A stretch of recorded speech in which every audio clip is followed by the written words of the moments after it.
tarixda mana shunday ulug' zotlar yashab o'tgan.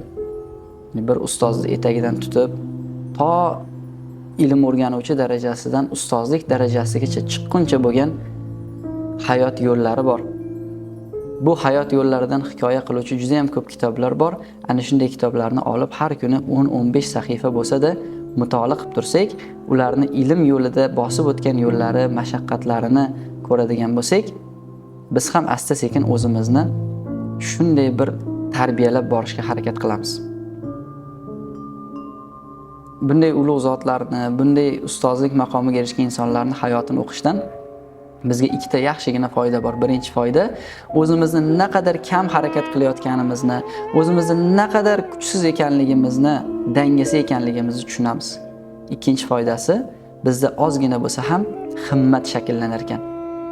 Himmat nima edi? Bu bir maqsad qo'ygandan keyin u maqsad yo'lida o'zida kuch topa olish edi.